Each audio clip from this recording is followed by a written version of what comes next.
Graças a paz, amados. Amém. Vamos dar continuidade, ao estudo do livro de Isaías. Hoje nós vamos tratar do capítulo 2, como falamos, no início do nosso estudo, na semana passada. Não iremos estudar todos os capítulos do livro de Isaías, mas iniciamos o capítulo 1 e hoje vamos avançar pelo capítulo 2, porque é um capítulo, talvez, o mais espetacular de todos os capítulos deste livro de Isaías. Espetacular em que sentido? Você vai perceber como o capítulo 2 é uma linha do tempo. Quanto mais você se aplicar a não se esquecer que esse livro foi escrito 700 anos antes de Cristo, com mais profundidade e admiração você vai ter, e mais edificação e compreensão você vai ter sobre esse livro. Porque em alguns momentos nós nos esquecemos em que ocasião, em que tempo, de que maneira o que nós estamos lendo na Bíblia foi escrito. E quando nós não esquecemos essas coisas, nós temos uma compreensão mais ampla. O capítulo 2, ele é para alguns estudiosos e teólogos um dos capítulos, para muitos, o capítulo mais espetacular de todo esse livro. Eu, particularmente, admiro muito esse capítulo, porque vocês vão entender no final desse vídeo, vocês vão entender por que é tão fantástico, esse capítulo, mas não é o capítulo preferido de contexto geral desse livro, mas é um capítulo que nos leva a uma reflexão profunda sobre isso. E nós vamos dar nossa continuidade, aproveitando o tempo que nós temos aqui. E, como de costume, sempre vamos orar antes de iniciarmos nosso tempo de leitura e meditação. Amém? Aonde você estiver aí, esteja em comunhão com o Senhor e peça ao Espírito Santo que te dê compreensão, entendimento, amém? Para que possamos nos aprofundar um pouco mais nessa carta tão maravilhosa aqui, desse livro que está ao nosso alcance, amém? Pai, nós te agradecemos por tudo aquilo que o Senhor representa a cada um de nós, porque o Senhor é um porto seguro para nós no meio das tempestades. O Senhor é, Senhor, a nossa força quando nos sentimos fracos, abatidos. Nós sabemos, Senhor, e trazemos à memória que o Senhor nunca abandona aqueles que são seus. Tu és a força do teu povo. E se hoje, Senhor, nós estamos de pé, é porque o Senhor tem sido misericordioso conosco. Por isso nós te agradecemos, em primeiro lugar, por tudo que o Senhor tem feito nas nossas vidas e através das nossas vidas. Nós te agradecemos pela oportunidade de aprender mais da tua palavra. E nos colocamos, Senhor, à completa disposição e entrega na brecha para que o Senhor venha nos usar e cumprir a tua vontade através das nossas vidas, Pai. Que o teu Espírito Santo tenha total liberdade para ministrar, ensinar e instruir-nos, Senhor, neste encontro que temos aqui, para que possamos, Senhor, depositar um pouco mais, Senhor, da nossa fé em Ti, acrescentar um pouco mais, Senhor, da convicção que temos de Te servir, crescer um pouco mais, ser edificado um pouco mais, acrescentar mais um tijolo, Senhor, nesta obra que um dia o Senhor iniciou e é poderoso para cumprir e completar em nossas vidas, Pai. É o que pedimos a Ti e oramos pelo nome do Senhor Jesus. Amém. Amém, queridos.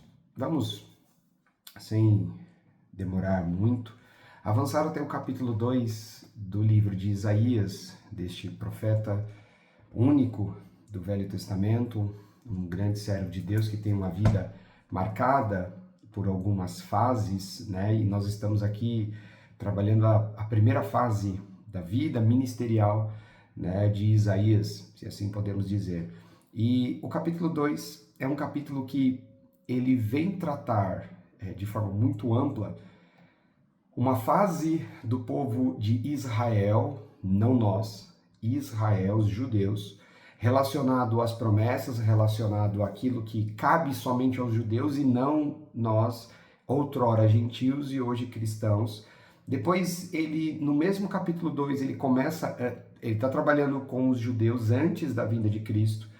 Depois, num certo momento, esse capítulo começa a trabalhar no tempo em que Cristo estava aqui, exercendo o seu ministério. Depois, esse capítulo começa a trabalhar o pós-ressurreição de Jesus, até chegar nos últimos dias, até chegar no findar de todas as coisas, até a volta de Cristo. Então, em um capítulo, nós vamos navegar por todo esse plano cronológico. Então, por isso que ele é um capítulo especial, e na prática aqui vocês vão entender e ver que é, né, uma delícia o que Deus deixou aqui para nós, amém? Capítulo 2, versículo 1 diz: visão que teve Isaías, filho de Amós, a respeito de Judá e de Jerusalém. Então ele teve uma visão, que o Senhor assim concedeu, sobre Judá e Jerusalém, e ele escreve. Versículo 2: e acontecerá nos últimos dias, que se firmará no monte da casa do Senhor, no cume dos montes, e se exalçará por cima dos outeiros, e concorrerão a ele todas as nações. Primeiro vamos fazer uma observação. Todas as vezes, e eu já vi muita gente fazer isso, eu lembro até uma vez que um irmão fez uma pergunta dessa num culto de quinta-feira, há muito tempo atrás na nossa igreja. E quando nós lemos nos últimos dias, nós achamos que é século 21. Queridos, os últimos dias não é século 21. Lembra em Atos 2, quando o Espírito Santo vem e toma ali os apóstolos e começa as pessoas que estão do lado de fora a não entender aqueles homens falando em línguas e começam a achar que eles estão bêbados ou coisa do tipo, e aí Pedro toma a palavra e os orienta. Não, o que está acontecendo aqui é o que foi dito lá em Joel, que nos últimos dias, presta atenção, nos últimos dias, né, aí fala lá sobre os velhos, os jovens, visões, sonhos, que o Senhor derramaria, né, do teu espírito, enfim. Há 2000 anos atrás, começou a contar os últimos dias. Então, se você acha que quando a Bíblia fala sobre os últimos dias, está falando do século 21, né, da última curva, da última volta dessa corrida, né, que vem de Adão até nós, não, os últimos dias já começaram. Então ele começa dizendo assim, né, no versículo 2, e acontecerá que nos últimos dias, quem se firmar no monte da casa do Senhor, no cume dos montes, e se exalçará por cima dos outeiros, e concorrerão a ele todas as nações. 3. E virão muitos povos, e dirão, vinde, subamos ao monte do Senhor, a casa do Deus de Jacó, para que nos ensine o que concerne aos seus caminhos, e andemos nas suas veredas, porque de Sião sairá a lei, e de Jerusalém a palavra do Senhor. Então percebe que o versículo 2 e 3, ele está inserido no tempo antes de Cristo, porque ele está apontando Cristo. De Sião sairá a lei, e de Jerusalém a palavra do Senhor. Nós sabemos quem é a palavra do Senhor. Então ele está trazendo 700 anos antes de Cristo, preparando um caminho para a manifestação do Messias. Então ele vem falando exatamente isso. Olha, existe uma glória futura reservada ao povo do Senhor. E é sobre isso que Isaías está trabalhando. Existe algo que está para acontecer. E é interessante, queridos, porque existe uma sensação por parte do cristão, Jesus está voltando e não volta, e parece que está demorando, né? É muito interessante porque as pessoas começam a olhar para a Bíblia como fosse um livro de promessas que não se cumprem, sendo que a grande, imensa, esmagadora maioria, né, das promessas encontradas na Bíblia já foram cumpridas, né? Então nós temos Isaías escrevendo sobre a vinda do Messias. E a vinda do Messias já aconteceu há 2000 anos atrás. Então essa sensação de que as promessas não se cumprem, queridos, elas são completamente enganosas, porque quase que todas elas, na sua totalidade, já se cumpriram. Faltam poucas para se concluir o ciclo de tudo, né? Então, ele vem falando sobre isso. Olha, porque vai vir de Sião, vai vir de Jerusalém, né, a palavra do Senhor. Então, percebe que nesse momento, é uma carta que, um livro que Isaías está escrevendo nesse capítulo, trazendo um ânimo ao povo do Senhor, dizendo que haverá uma restauração, haverá um futuro para o povo do Senhor, né? Ele está apontando para Cristo e o que vai acontecer pós-Cristo. Versículo 4. E ele exercerá o seu juízo sobre as nações e repreenderá muitos povos. A estes converterão as suas espadas e enxadões e as suas lanças em foices. Não levantará espada nação contra nação, nem aprenderão mais a guerrear.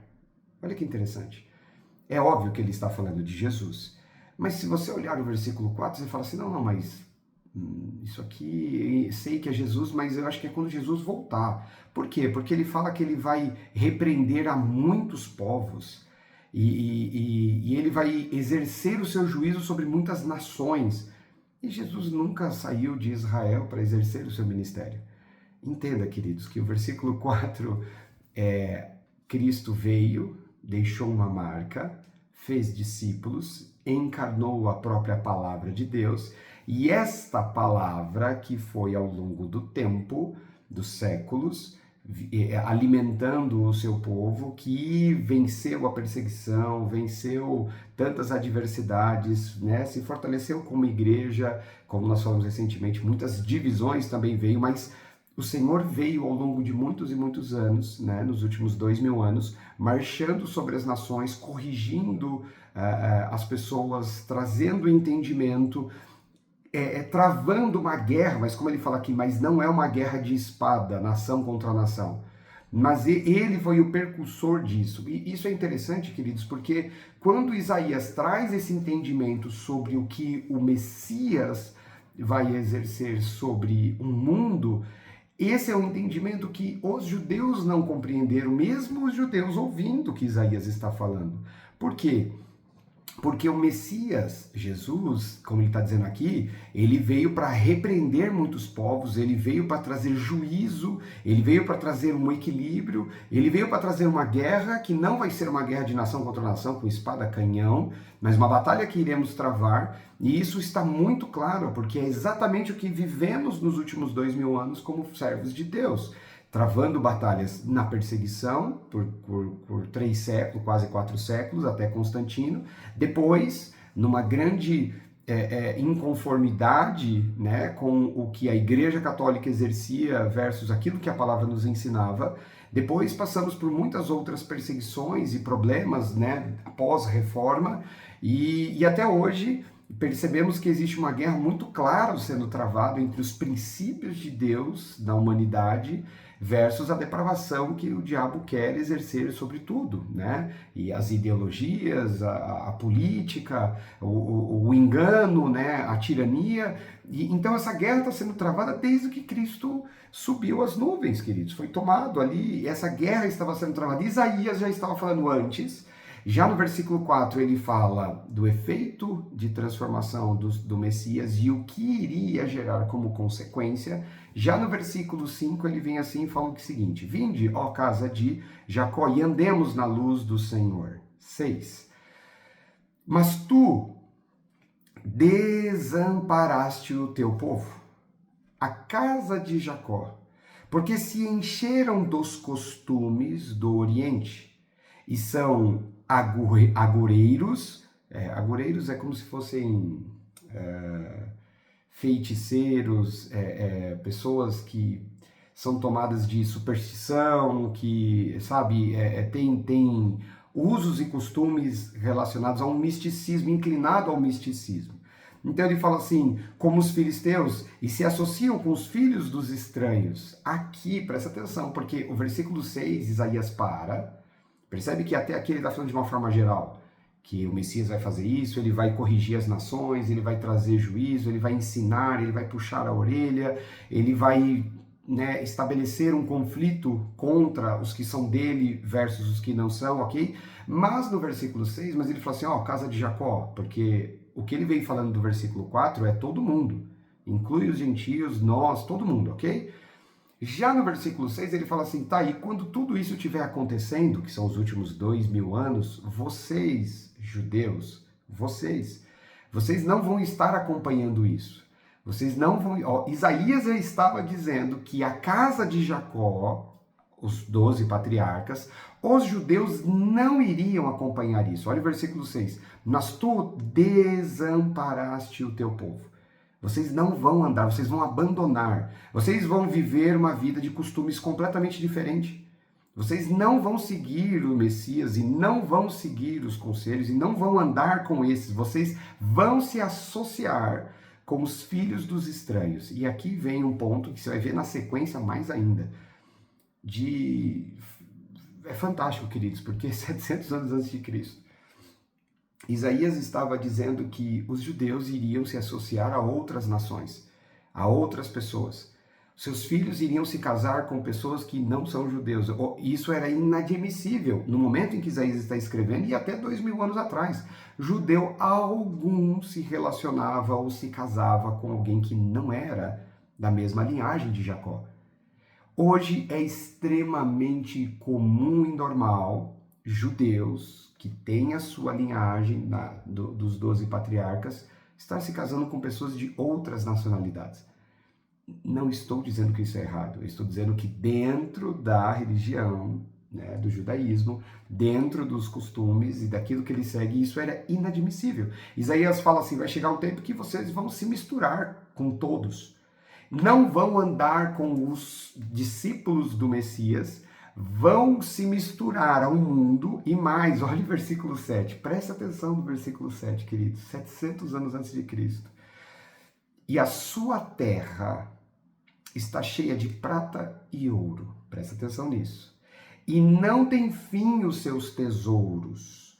Também está cheia de cavalos a sua terra. E os seus carros não têm fim. Queridos, o que Isaías está dizendo não é nada de 2000 anos atrás. Não é nada de 500 anos atrás. O que Isaías está dizendo, lembra da linha cronológica que ele foi criando antes de Cristo, em Cristo, pós-Cristo, e agora ele está chegando no nosso tempo. Ele está falando assim, olha, a terra de vocês, a nação de vocês, casa de Jacó, vão ter prata e ouro incontáveis. Vocês vão ter tanta riqueza, tanto dinheiro. E para aqueles que acham que os judeus sempre tiveram o poder econômico do mundo na mão, está enganado. Os judeus passaram a adquirir essa potência e a gestão do mundo e ter todo o ouro e a prata nas suas mãos, ser um sistema financeiro e ser a nação mais rica da Terra. Não, os Estados Unidos. Não, queridos. O povo que detém boa fração e parte da riqueza americana se deve aos bilionários que são judeus. Então, vamos entender o seguinte.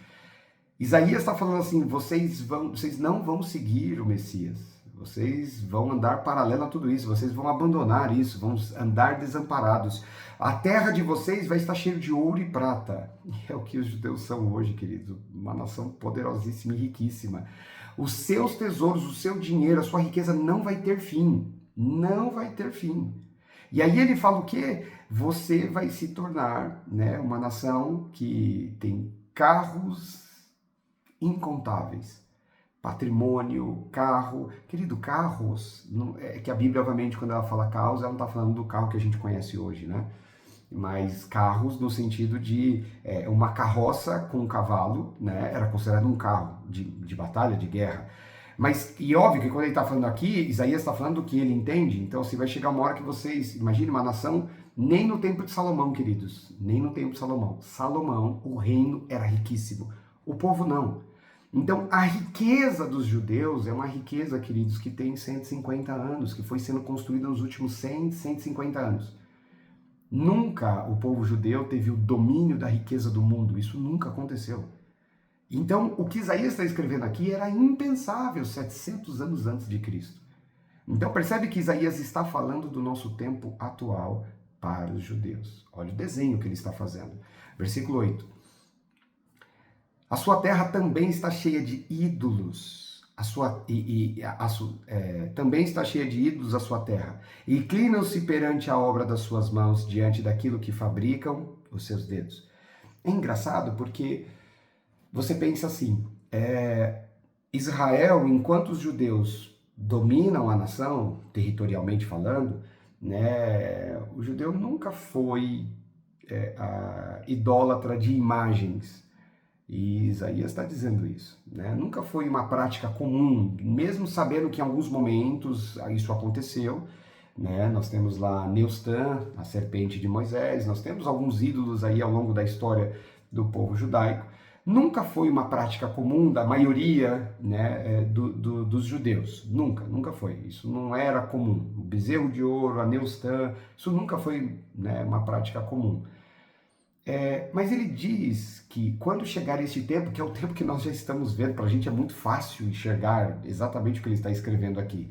Para quem estava lendo 700 anos de Cristo, seria uma coisa como ele está falando, que nós vamos tornar uma nação que vai ter uma riqueza em abundância e não vai ter onde colocar dinheiro e nós vamos ter na nossa carros e patrimônios e bens, uma coisa impensável. Mas aí vem um ponto interessante, porque quando ele fala que a sua terra vai estar cheia de ídolos, ele não está falando só de imagem de escultura, né? Hoje as pessoas elas são idólatras e nem percebem. Hoje o crente é idólatra e nem percebe, né? E a idolatria é essa paixão ingrata, né? Que esse amor ingrato que o ser humano carrega. Ingrato por quê? Né? Porque venera, admira, só fala de uma pessoa, de um artista, de um músico, de um cantor, de um influenciador, de um jornalista, de um político, só fala dessa pessoa, sabe, é Deus no céu e essa pessoa na terra, e essa pessoa nunca fez nada por você, nunca, né? Lembre-se que a base da idolatria é a ingratidão, é você dar uma honra a quem não merece. Então, a idolatria que ele está dizendo aqui pode parecer para você assim, olha, isso aqui não encaixa, porque não tem ídolos na comunidade judaica. Tem muitos ídolos. Os judeus, eles já estão se misturando ao mundo há muito tempo, não sei se você sabe, mas a parada gay mais famosa que existe no mundo é em Tel Aviv, na capital de Israel. Então, o judeu, ele não é, na sua grande, imensa maioria, ele não é mais santificado. Ele não é um povo separado do mundo, ele é misturado ao mundo. E dentro dessa mistura, eles têm os seus ídolos como os gentios, que tem artistas, isso, e que idolatram, e que veneram, e que amam, e que, sabe, e busca, chora, quer, né, tatuar o seu artista preferido, quer andar com a camiseta, porque isso é idolatria. Isso é idolatria, essa admiração exagerada, esse amor, essa paixão louca por quem nem sabe que você existe, nunca fez nada por você, e nem temente a Deus é. Então ele fala que essa é a característica, que Israel vai chegar nessa condição. Não, mas isso aí é claro, é óbvio. Há 2.700 anos atrás, queridos. Uma nação empobrecida, uma nação que daqui a pouco vai se tornar escrava de novo, que vai ser situada pela Babilônia, destruída, tomada, as riquezas do templo. Uma nação que vai viver escrava de tantas outras potências, até do Império Romano. Uma nação que vai ter que abandonar a sua própria terra, uma nação que perdeu Jerusalém para Saladino, uma nação que quase que foi dizimada por Hitler, uma nação que há 100 anos atrás não era nada. Então, para você hoje olhar e entender o que é o judeu no mundo, na economia, esse texto aqui, queridos, é extraordinário. Porque não é que ele viu 1 ano antes, 2 anos antes, 5 anos antes, 20 anos, 50 anos antes que ia acontecer. Nós estamos falando de 2.700 anos atrás. Segue o texto. 9. Ali o povo se abate, os nobres se humilham, portanto, lhe não perdoarás. Então, é exatamente assim, ele fala assim, e nesse momento, esse povo vai se autodestruir. Vão se autodestruir com as suas escolhas. 10. Vai, entra nas rochas, esconde-te no pó, da presença espantosa do Senhor e da glória da sua majestade. Ele está criando uma linha do tempo. Antes de Cristo, Cristo, pós-Cristo, já chegou no século 21. Agora o que ele está falando é uma coisa que ainda nem aconteceu, está um pouco depois da gente, mas está breve. O que nós estamos lendo aqui a partir do versículo 10 é aquilo que João, na ilha de Patmos, detalhou, quando tem a abertura do 6º selo, e é a volta de Jesus, aonde explicitamente ele coloca lá que os homens vão procurar se esconder nas cavernas, debaixo das rochas, da presença do Senhor. Então ele está falando de quando Jesus voltar, onde iremos prestar conta. Então, ele começa agora a falar o que ainda, de tudo que nós lemos aqui, das 4 fases que ele veio trabalhando aqui, a última fase a gente ainda não viveu, todas as outras já passaram. Nós estamos vivendo e já passou. Mas daqui para frente é uma coisa que ainda vai acontecer. Então ele fala assim, olha, vocês vão ter que buscar se esconder da majestade, da presença espantosa do Senhor, que um dia ele vai se manifestar. 11. Os olhos altivos dos homens serão abatidos, e a altivez dos varões será humilhada, e só o Senhor será exaltado naquele dia. Você vai observar que Isaías, daqui para frente, ele vai começar a falar muito sobre a arrogância e a prepotência dos homens. Parece que é uma característica forte e predominante nos últimos tempos. E ele vai trabalhar exatamente nisso. Ele fala assim, olha, os olhos altivos dos homens serão abatidos. A altivez dos varões, Deus vai humilhar os arrogantes, soberbos. Lembra o que Paulo fala no capítulo 3 de 2 Timóteo? Ele fala que nos últimos tempos serão tempos trabalhosos, mas aí ele começa a detalhar ali a partir do versículo 2 o quê? O perfil e a característica do homem lá, dos últimos dias, que vão ser homens amantes de si mesmos, arrogantes, sabe, vaidosos, presunçosos, que só pensam em si, que só buscam o seu interesse. Então, a marca do perfil do homem dos últimos dias, da prévia da volta de Jesus, é de pessoas soberbas e arrogantes, é de pessoas que só pensam em si mesmo. E Isaías está falando o quê? Que quando Jesus vir aqui para prestar conta na sua presença espantosa, quando os homens vão buscar a morte, procurar se esconder, ele começa a dizer assim, ele vai abater a soberba, a altivez, a arrogância. Olha o versículo 12. Porque o dia do Senhor dos Exércitos será contra todo o soberbo e altivo e contra todo o que se exalta, para que sejam abatidos. Percebe que a característica predominante daqueles que serão pegos de surpresa, destruídos com o dia do Senhor, quando ele voltar para buscar a sua noiva, o problema vai ser com os soberbos, com os arrogantes, e é o que mais tem nos dias de hoje. Paulo falou, essa vai ser a marca do fim dos tempos, homens amantes de si mesmo, a soberba vai ser a bola da vez. Então hoje você vê soberba na política, dos dois lados. Hoje você vê soberba, arrogância, presunção no judiciário. Hoje você vê soberba, arrogância nos negócios. Absurdamente.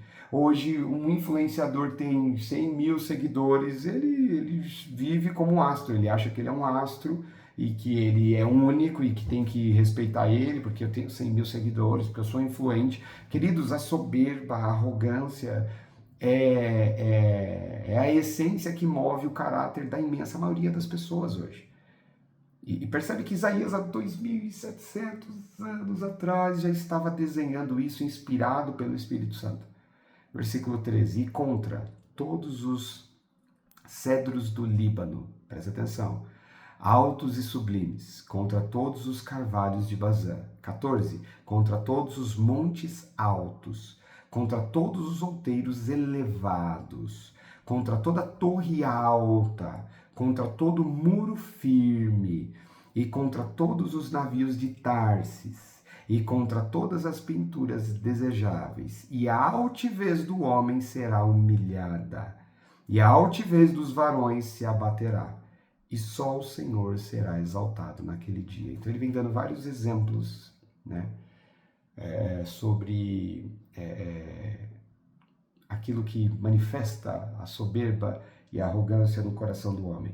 E ele fala, um por um vai ser abatido. A maior muralha vai ser destruída. E ele não está falando de muros de tijolos. Está falando de pessoas. O cedro do Líbano, aquela árvore dura, frondosa, alta, vai ser derribado.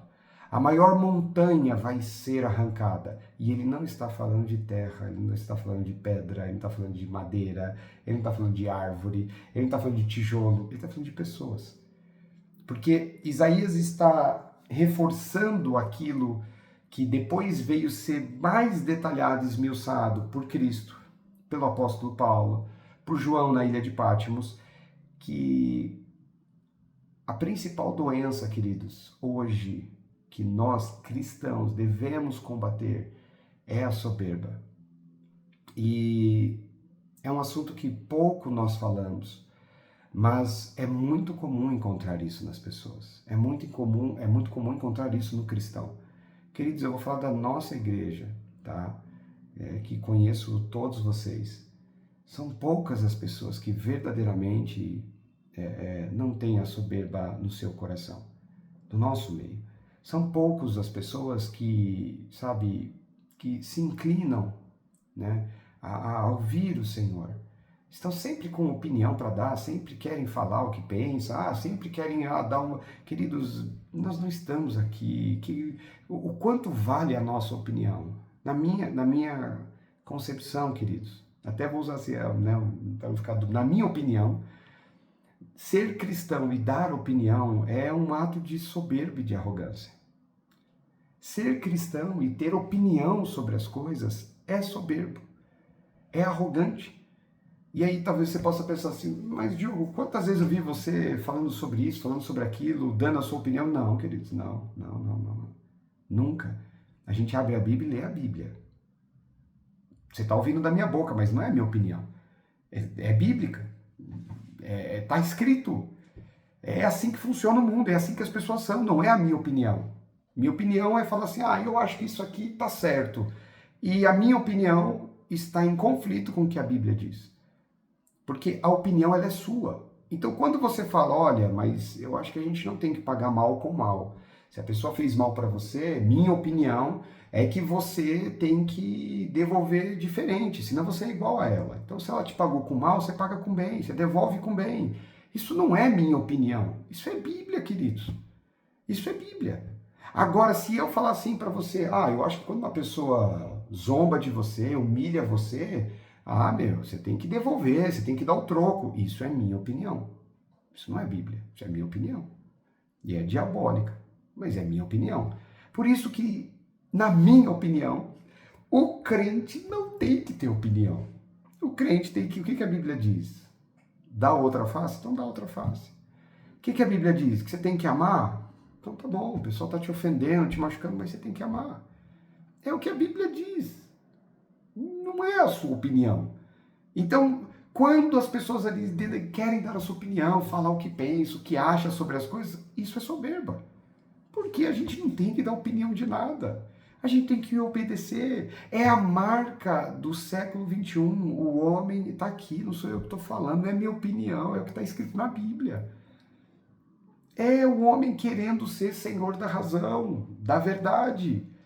Sabe, é uma coisa comum com aqueles que eu tenho bastante contato, é que já teve gente que já se incomodou, nitidamente incomodado. Mas tudo que você vai falar, abre aí. Que nem está escrito. Lembra daquela passagem? Porque o Senhor fala isso e tal. Por quê, queridos? A Bíblia não é para você abrir de fim de semana, em algum momento do seu dia, ler e, uma mensagem. Não é uma mensagem, é uma transformação de vida. A sua maneira de pensar, o que você fala, como você age, tudo tem que ser extraído dela.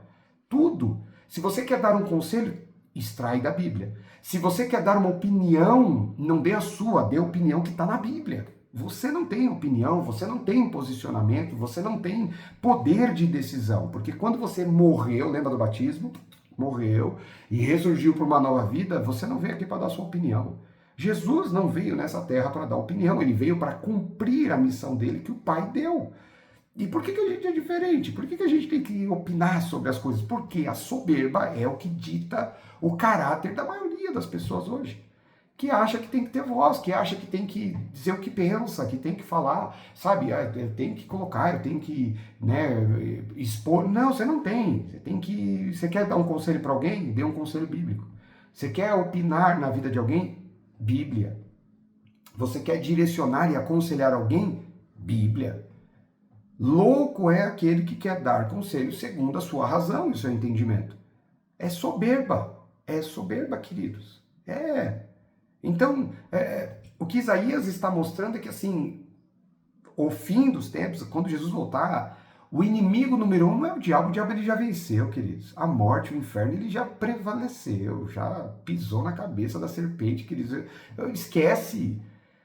Ele tem um inimigo muito claro quando ele voltar no dia do Senhor, como diz no versículo 12, ou na presença espantosa do Senhor, como diz no 10. Sabe qual vai ser? A prepotência, a soberba, a arrogância. Ele vai vir moendo a prepotência, a soberba, a arrogância dos homens. Vamos seguir. 18. E todos os ídolos totalmente desaparecerão. Ídolos. Ídolos. E ele não está falando de gesso e madeira e de estátua. Ele está falando de pessoas que se tornaram deuses, ídolos para outras pessoas. 19. Então os homens se meterão nas cavidades, olha João falando aqui lá na ilha de Pátio, nas cavidades das rochas e nas cavernas da terra, por causa da presença espantosa do Senhor e por causa da glória da sua majestade, quando ele se levantar para assombrar a terra. Isso aqui não foi 2000 anos atrás. Ele não assombrou a terra. As pessoas não correram para se esconder. A Bíblia diz, está lá em Mateus 24, a Bíblia diz, está lá em Apocalipse, na abertura do 6º selo, a Bíblia diz que quando ele voltar, vai ser esse o cenário. Vai ser um cenário de assombro. Vai ser um cenário de desespero. Vai ser, como a Bíblia diz, grande e terrível dia. Para nós, grande dia. Para os soberbos, terrível dia. Para os ímpios, terrível dia. E Isaías está alertando-nos para isso. 20. Naquele dia, os homens lançarão às topeiras e aos morcegos os seus ídolos de prata e os seus ídolos de ouro que fizeram para antes eles se prostrarem. Ele está usando menção a não é um ditado popular no meio dos judeus, é uma expressão, né, de assim, como se, sabe, você tá com a arma do crime e a polícia chega, você pega e se livra da arma, joga ela, achando que isso vai te isentar do problema, achando que isso vai te livrar da acusação. Então, você tá ali com a arma do crime na mão, aí você pega e joga fora. Essa expressão significava isso, né, a pessoa achando que vai conseguir se livrar no último momento. Né, no último instante. As pessoas acham que quando a trombeta soar, vai dar tempo de se arrepender. Bom, por isso que Jesus trouxe a parábola das 5 virgens loucas e das 5 virgens prudentes. As loucas achavam que dava tempo. Não precisa andar com azeite, com a lamparina acesa. Quando ele chamar, eu corro lá, pego e tal, entendeu? É assim. Então, se tem gente que acha que vai dar tempo de se arrepender, virgens loucas, como ele fala aqui, eles estão inseridos nesse exemplo aqui, acham que de última hora vai dar para se safar. Versículo 21, e meter-se-ão pelas fendas das rochas e pelas cavernas das penhas, por causa da presença espantosa do Senhor e por causa da glória da sua majestade, quando ele se levantar para assombrar a terra. E para encerrar, 22, afastai-vos, pois, do homem cujo fôlego está no seu nariz. Presta atenção nessa expressão. Porque em que se deve ele estimar? Me afastar do homem que tem o fôlego no seu nariz, do homem que talvez na sua Bíblia vai ter uma expressão do homem que respira fundo. Entenda, também isso é uma expressão, né, muito comum entre os hebreus, que era uma expressão de arrogância e prepotência. Por quê? Presta atenção. Ó, eu vou fazer aqui na sua frente. Quando você respira fundo, né, você traz o fôlego e infla o seu pulmão, é natural que você faça isso aqui, ó. Não é? Isso é natural. É isso que significa encher os pulmões, é o que a expressão que ele usa. Então, quando você faz isso, você levanta o seu queixo e o seu nariz. Então, para quem olha, parece que você é soberbo, arrogante. Entende? É porque daí que vem a expressão do fôlego, de encher os pulmões de fôlego, porque não é assim, nossa, a pessoa está respirando fundo. Não. É porque a aparência parece de uma pessoa arrogante, soberba.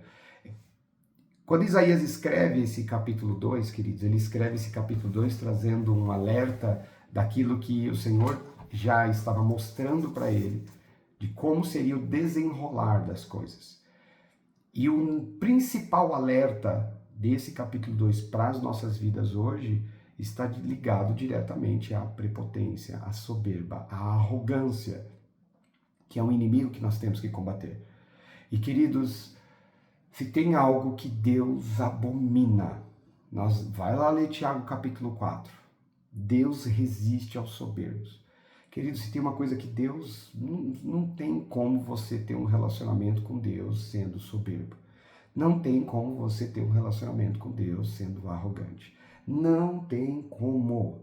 Deus abomina essa prática, abomina esse tipo de ação, abomina pessoas que andam nesse caminho. E essa é a marca do século XXI. Amantes de si mesmos, presunçosos, soberbos, altivos de coração. E esse tem que ser o alvo do nosso combate, tem que ser o alvo da nossa luta contra, constantemente, queridos. Que essa palavra tem um efeito necessário, transformador na sua vida, é o que eu desejo verdadeiramente, e oro ao Senhor para que se faça assim. Amém? Que você possa meditar nessa palavra e viver e pôr em prática o que está escrito aqui. Se afasta de atitudes, de comportamento, de pessoas que têm como princípio da sua vida a soberba, a presunção e a arrogância. Nós não temos direito nem de dar opinião. Nós temos que seguir aquilo que o Senhor nos ensina e obedecer somente. Amém? Que essa palavra possa trazer transformação genuína nas nossas vidas. Amém? Desejo a todos vocês aí um bom descanso, né, nesse finalzinho de semana. Próximo domingo nós temos nosso culto de Santa Ceia, iniciando às 18 horas, ok? Bem na viração do dia. Deus abençoe a todos e graça e paz.